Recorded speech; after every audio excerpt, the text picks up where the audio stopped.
Okay, hi everybody. We're going to do an overview and familiarization of Audioterm II.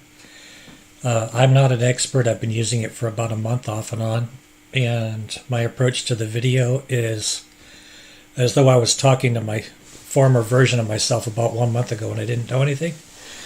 And I'm an older guy, so I will go over things in more detail than some people need.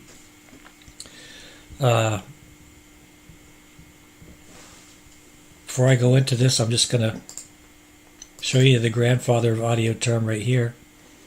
You'll notice some similarities once we get into it.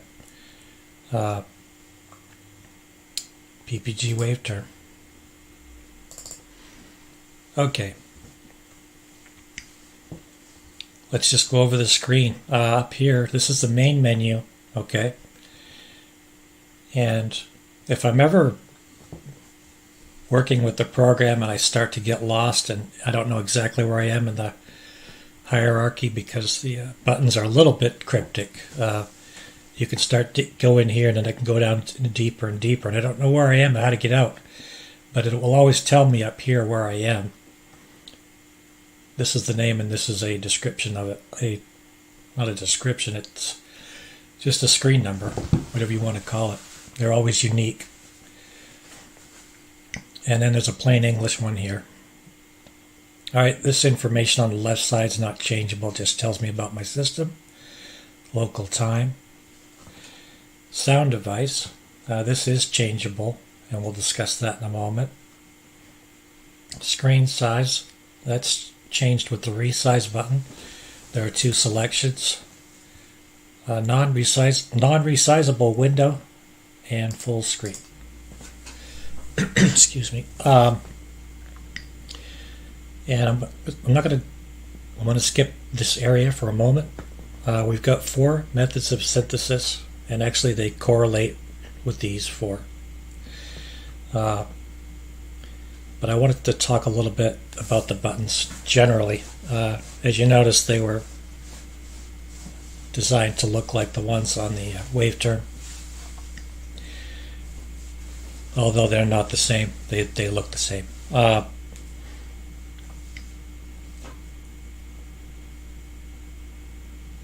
There's something I'm trying to remember about the top row versus the bottom row, and it's in one of the PDF files. I'm sorry, it's not coming to me right now, but it's not terribly important. But it made something simpler for me. Anyway, these correspond. Clicking up here does nothing. This is my only input to the program right down here on this screen anyway. So, K-term, transform, synthesizer loop, and cross synthesis, whatever. We'll go into those later. Recycle bin. Files will appear here that the system rejected because you gave it a file that didn't comply with the requirements.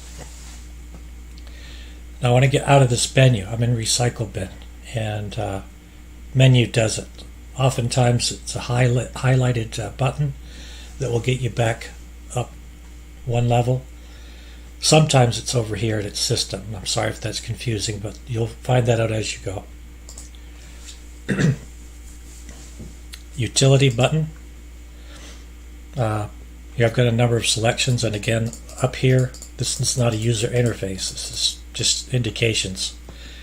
This is my user interface. I changed the line, and I can change the value.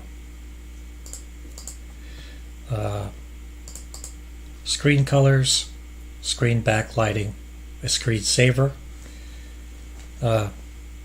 keyboard shortcuts.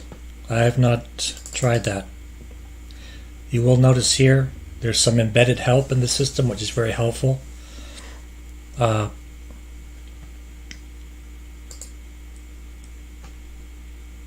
believe this one means that when we click on the audio file, we do hear it. Force loop. It's discussed here in detail. I've done this video a couple times now. I made a couple tries, and it's all right here, what you need to know. But it has to do with if you give Audioterm a single cycle with no loop information embedded, it will treat it only as a sample,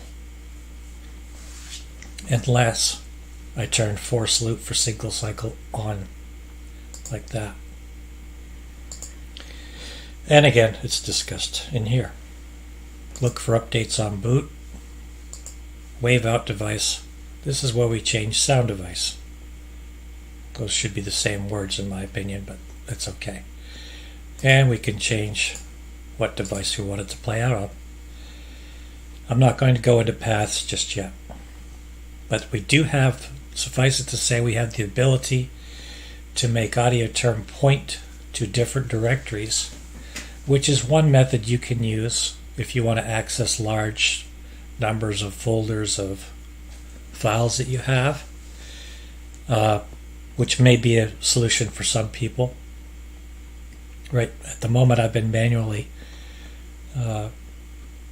doing it, and I'll explain it later.